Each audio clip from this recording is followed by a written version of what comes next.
Welcome to Tweet of the Week. I am joined today by Peter Cincotta, who is our curriculum specialist in secondary mathematics. And Peter is a powerful tweeter.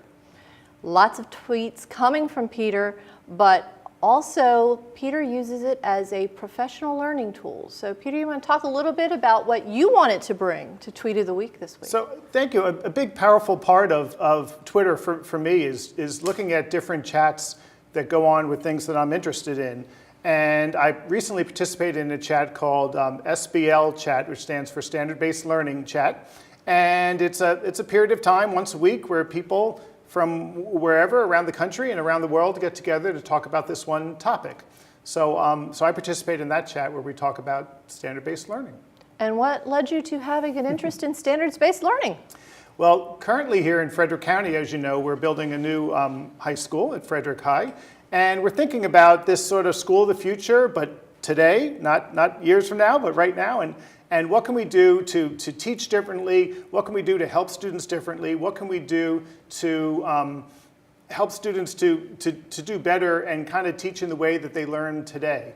We have to get away from this sort of the desks are in rows and the teacher's in the front of the room all the time and the kids just listen and they don't talk. And so how can we do that? So I'm constantly looking for ideas from other teachers and other leaders on the best way to do that.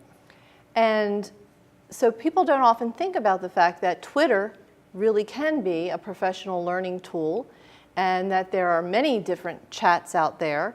And typically you can find out about them because of the hashtag that everybody connects to? That's correct. When I look at Twitter and I look at the people that I'm following, a lot of times they'll use a hashtag, and often the first time I see it, I don't know what it stands for, and so that's no problem. I just kind of tweet to that person and say, what does SBL chat stand for? And someone will get back to me and find out, and it might be something that I'm interested in.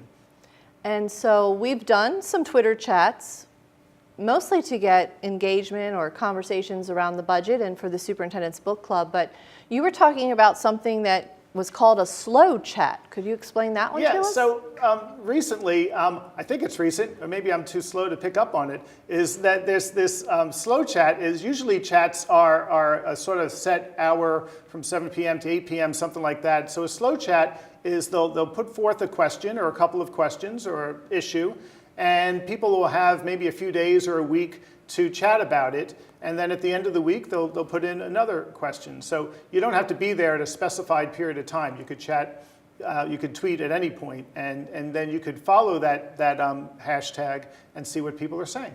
So learning on your own time at your own pace. What is the farthest away of a person participating in one of the Twitter chats that you've done? I have a lot of people I chat with from England, some people from New Zealand, some people from Australia.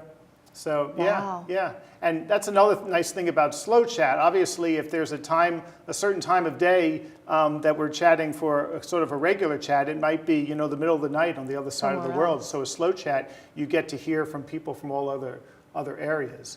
So collaborating with colleagues across the world, truly, by the use of social media. And I know I've heard about some Facebook groups that do a similar thing, where it's professional development and they're sharing resources and ideas. So it's always good to remind everyone that you can continue to learn and grow in a lot of different ways, and social media can also provide that. I particularly like that more often than not, we're talking to regular classroom teachers. We're not talking to authors of books or world leaders. We're talking to classroom teachers who always have the best ideas because they're doing it every day. They're doing the work.